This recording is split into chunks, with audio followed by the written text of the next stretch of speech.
Hello, so let's read out the questions. Question says sometimes it is convenient to construct a system of units so that all quantities can be expressed in terms of only one physical quantity. कई मरतबा हम ऐसा system construct करते हैं जिसमें एक ही quantity का use करते हैं, यानी कि एक ही फिजिकल क्वांटिटी का यूज करके हम क्वांटिटीज को एक्सप्रेस करते हैं. So in one such a system, dimension of different quantities are given in terms of x as follows.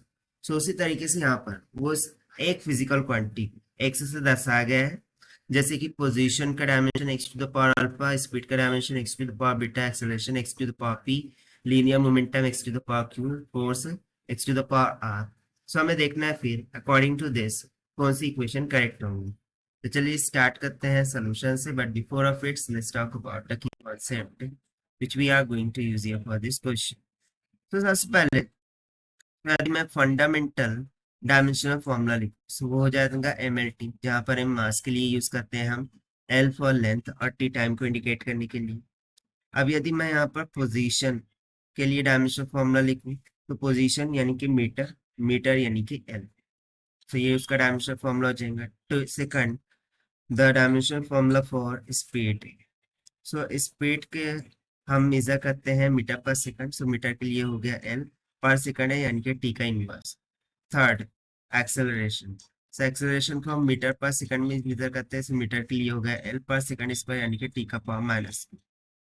उसके बाद फोर, लीनियर मोमेंटम. सो मास इंटू टी. सो मास के लिए हो जाएगा M into velocity metre per second यानी कि टी इंटू पावर माइनस.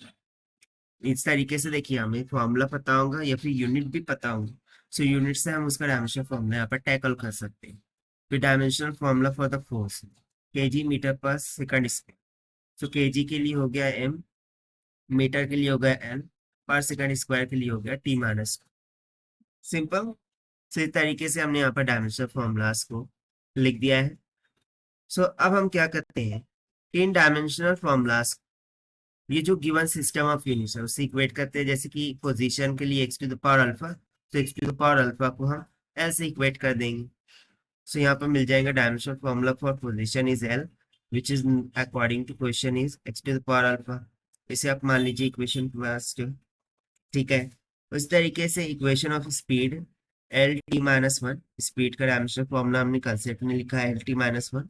इसको हम इक्वेट कर देंगे x to the power beta से as per the given from the question, और इसको दे देंगे इक्वेशन टू. उस तरीके से एक्सेलरेशन को हम लिखते हैं L T minus two, but according to question L x to the power P दिया है, इसको हम मान लेंगे equation three. In the same way linear momentum M L T minus one, इसको हम इक्वेट कर देंगे x to the power Q से, इसको हम मान लेंगे equation four. And finally force M L T minus two. So इसके लिए हम उसने यूज किया है x to the power R, उसको हम मान लेंगे इक्वेशन फिफ्थ. अब इन equation one two three and four fifth का यूज करते हैं हम सॉल्यूशन निकालेंगे. सो देखिए यदि मैं इक्वेशन वन और टू को देख, सो एल है यानी कि मैं इन दोनों को हो जाएगा, टी का इनवर्स ऊपर जाके टी बन जाएगा. ठीक है. और यहाँ पर एक्स टू द पावर क्या हो जाएगा.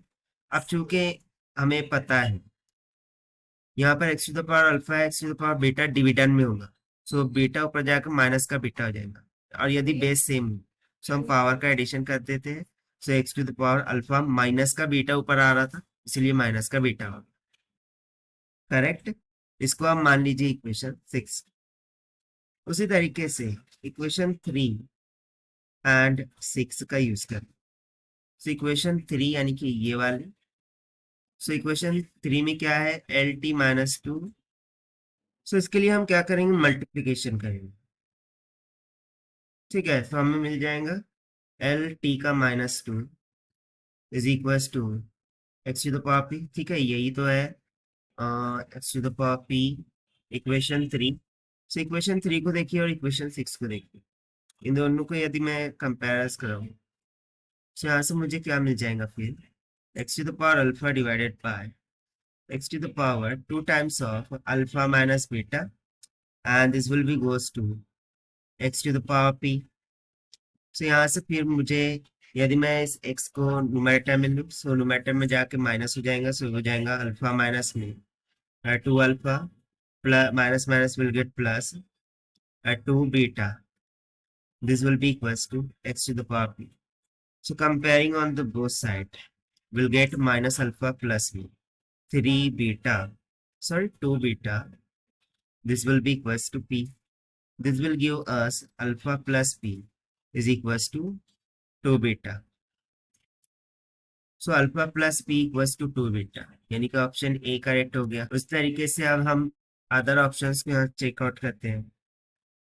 Now from equation 4, so equation 4 में क्या है देखिए, mlt माइनस 1 एक्स क्यू, मुझे m इज इक्वल टू क्या मिल जाएगा फिर एक्स क्यू माइनस बीटा।